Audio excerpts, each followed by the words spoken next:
Hello दोस्तों, beginners point में आपका स्वागत है। और अभी हम कर रहे हैं economics, environment and sustainable development. ये चैप्टर इससे पहले के चैप्टर ख़त्म कर लिए हैं। अगर नहीं देखे तो प्लेलिस्ट बना रखी है, उसमें जाकर आप देख सकते हैं। अब आ जाते हैं इंट्रोडक्शन। सबसे पहला, in the earlier chapters, we have discussed the main economic issues faced by the Indian economy. The economic development that we have achieved so far has come at a very heavy price, at the cost of environmental quality. As we step into an era of globalization that promises higher economic growth, we have to bear in mind the adverse consequences of the past developmental path on our environment and consciously choose a path of sustainable development. To understand the unsustainable path of development that we have taken and the challenges of sustainable development, we have to first understand the significance and contribution of environment to economic development. With this in mind, this chapter is divided into three sections. The first part deals with the functions and role of environment. The second section discusses the state of India's environment, and the third section deals with steps and strategies to achieve sustainable development. Environment definition and functions. Environment is defined as the total plenary inheritance and the totality of all resources. It includes all the biotic and abiotic factors that influence each other. While all living elements, the birds, animals, and plants, forests, fisheries, etc., are biotic elements, abiotic elements include air, water, land, etc. Rocks and sunlight are example of abiotic element of the environment. Environment के जो abiotic element होते हैं उनमें rocks और sunlight भी उनका example है। तो study of the environment then calls for a study of the inter relationship between these biotic and abiotic components of the environment. Functions of the environment. The environment performs four vital functions. It supplies resources. Resources here include both renewable and non-renewable resources. Renewable resources are those which can be used without the possibility of the resource becoming depleted or exhausted. This is a continuous supply of the resource remains available. Example of renewable resources are the trees in the forest and the fishes in the ocean. Non-renewable resources, on the other hand, are those which get exhausted with extraction and use. For example, fossil fuel. It assimilates waste. It sustains life by providing genetic and biodiversity, and it also provides a aesthetic services like scenery, etc. The environment is able to perform these functions without any interruption as long as the demand of these functions is within its carrying capacity. This implies that the resource extraction is not above the rate of regeneration of the resource, and the waste generated are within the assimilating capacity of the environment. When this is not so, the environment fails to perform its third and vital function of life sustenance, and this results in an environmental crisis. This is the situation today all over the world. The rising population of the developing countries and the affluent consumption and production standards of the developed world have placed a huge stress on the environment in terms of its first two functions. Many resources have become extinct, and the waste generated are beyond the absorptive capacity of the environment. Absorptive capacity means the ability of the environment to absorb degradation. वो कितना degrade कर सकता है। The result, we are today at the threshold of environmental crisis. The past development has polluted and dried up rivers and other aquifers, making water an economic good. Besides the intensive and extensive extraction of both renewable and non-renewable resources has exhausted some of these. Some of these vital resources, and we are compelled to spend huge amounts on technology and research to explore new resources. Added to these are the health costs of degraded environmental quality, decline in air and water quality. 70% of water in India is polluted have resulted in increased incidence of respiratory and waterborne disease. Hence, the expenditure on health is also rising. To make matters worse, global environmental issues such as global warming and ozone depletion also contribute to increased financial commitments for the government. Thus, it is clear that the opportunity costs of negative environmental impacts are high. The biggest question that arises, are environmental problems new to this century? If so, why? The answer to this question requires some elaboration.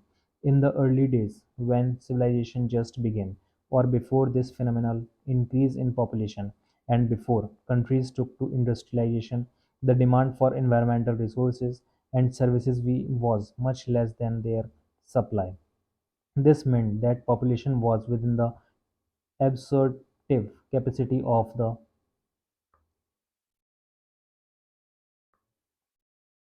the environment, and the rate of resource extraction was less than the rate of regeneration of these resources. Hence, environmental problems did not arise. But the what? But with population explosion and with the advent of industrial revolution to meet the growing needs of the expanding population, things changed. The result was that the demand for resources for both production and consumption went beyond the rate of regeneration of resources. The pressure on the absorptive capacity of the environment increased tremendously. This trend continues even today. Thus, what has happened is a reversal of supply demand relationship for environmental quality. We are now faced with increased demand for environmental resources and services, but their supply is limited due to overuse and misuse. Hence, the environmental issues of waste generation and pollution have become critical today. अब इसमें देख लेते हैं global warming क्या है. Global warming is a gradual increase in the average temperature of the Earth's lower atmosphere as a result of the increase in greenhouse gases since the Industrial Revolution. Much of the recent absorbed and projected global warming is human induced. It is caused by man-made increases in carbon dioxide and other greenhouse gases through the burning of fossil fuels and deforestation, adding carbon dioxide, methane, and such other gases that have the potential to absorb heat to the atmosphere with no other changes will make our planet's surface warmer. The atmospheric concentrations of carbon dioxide and CH4 have increased by 31% and 149% respectively, above pre-industrial levels since 1750. During the past century, the atmospheric temperature has risen by 1.1 Fahrenheit point 6 degrees Celsius, and sea level has risen several inches. Some of the longer-term results of global warming are melting of polar ice with a resulting rise in sea level and coastal flooding, disruption of drinking water supplies dependent on snow melts, extinction of species as ecological niche disappear, more frequent tropical storms, and an increased incidence of tropical disease. Among factors that may contributing to global warming are the burning of coal and petroleum products, sources of carbon dioxide, methane, nitrous oxide, ozone, deforestation, which increase the amount of carbon dioxide in the atmosphere, methane gas released in animal waste, and increased cattle production, which contributes to deforestation, methane production, and use of fossil fuels. The UN Conference on Climate Change held in Kyoto, Japan in 1997 resulted in an international agreement to fight global warming, which called for reductions in emissions of greenhouse gases by nations industrialized nation। उसके बाद आ जाते हैं ozone depletion. Ozone depletion refers to the phenomenon of reductions in the amount of ozone in the stratosphere. The problem of ozone depletion is caused by high levels of chlorine and bromine compounds in the stratosphere. The origins of these compounds are chlorofluorocarbons (CFCs) used as cooling substance in air conditioners and refrigerators, or as aerosol propellants, and bromofluorocarbons halogens used in fire extinguishers. As a result of depletion of the ozone layer, more ultraviolet UV radiation comes to Earth and causes damage to living organisms. UV radiation seems responsible for skin cancer in humans. It also lowers production of phytoplankton and thus affects other aquatic organisms. It can also influence the growth of tes- terrestrial plants. A reduction of approximately 5% in the ozone layer was detected from 1979 to 1990. Since the ozone layer prevents most harmful wavelengths of ultraviolet light from passing through the Earth's atmosphere, observed and projected decreases in ozone have generated worldwide concern. This led to the adoption of the Montreal Protocol, banning the use of chlorofluorocarbon compounds as well as other ozone-depleting chemicals such as carbon tetrachloride, trichloroethane, also known as methyl chloroform, and bromine compounds known as halogens। ये सब क्या कर दिए थे? Ban कर दिए थे। ठीक है, अब आ जाते हैं इधर स्टेट ऑफ इंडियाज एनवायरनमेंट।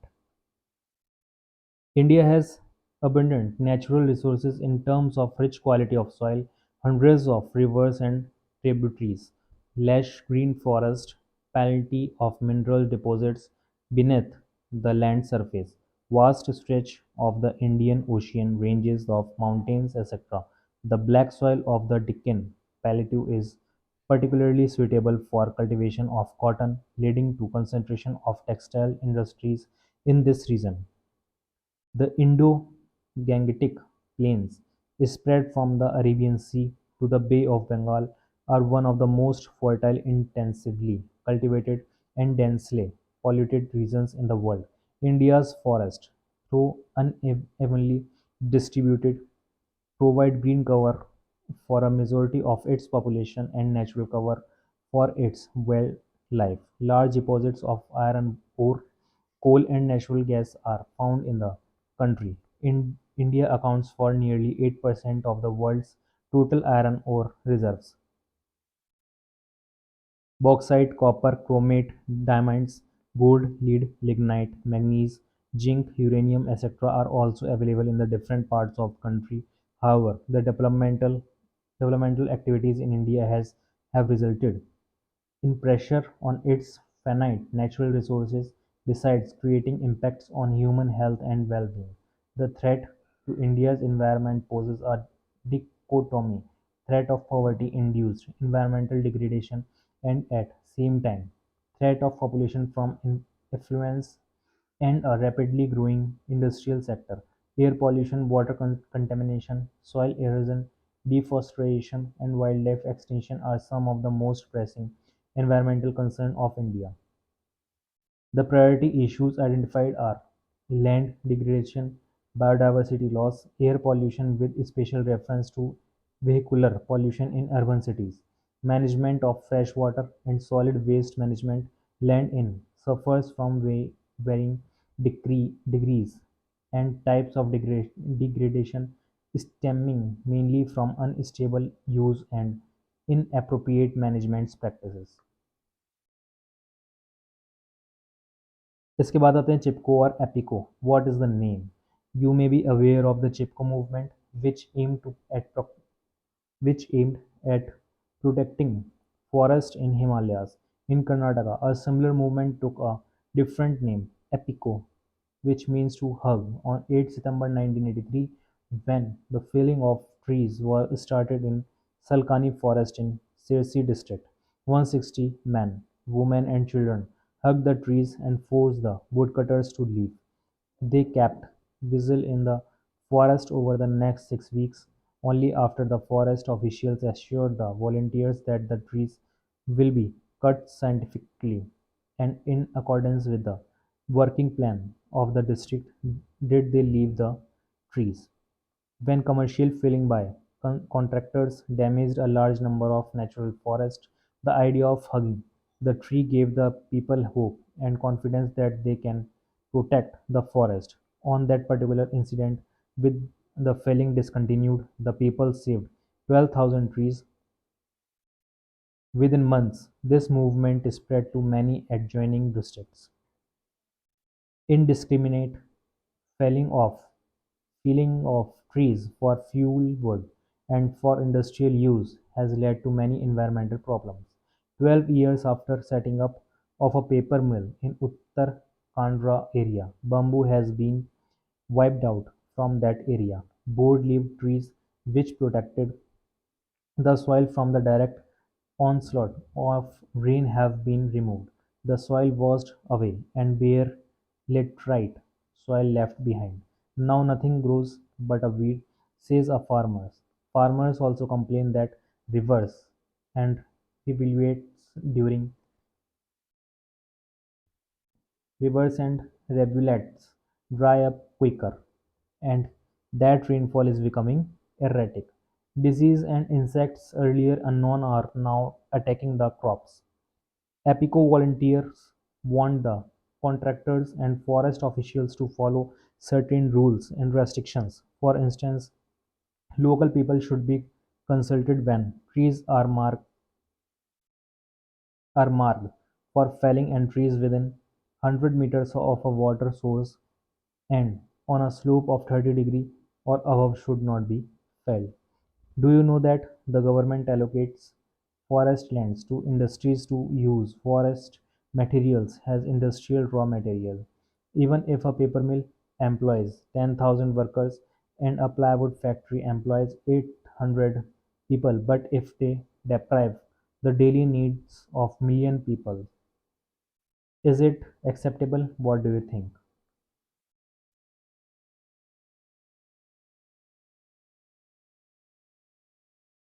अब इधर से करेंगे कल।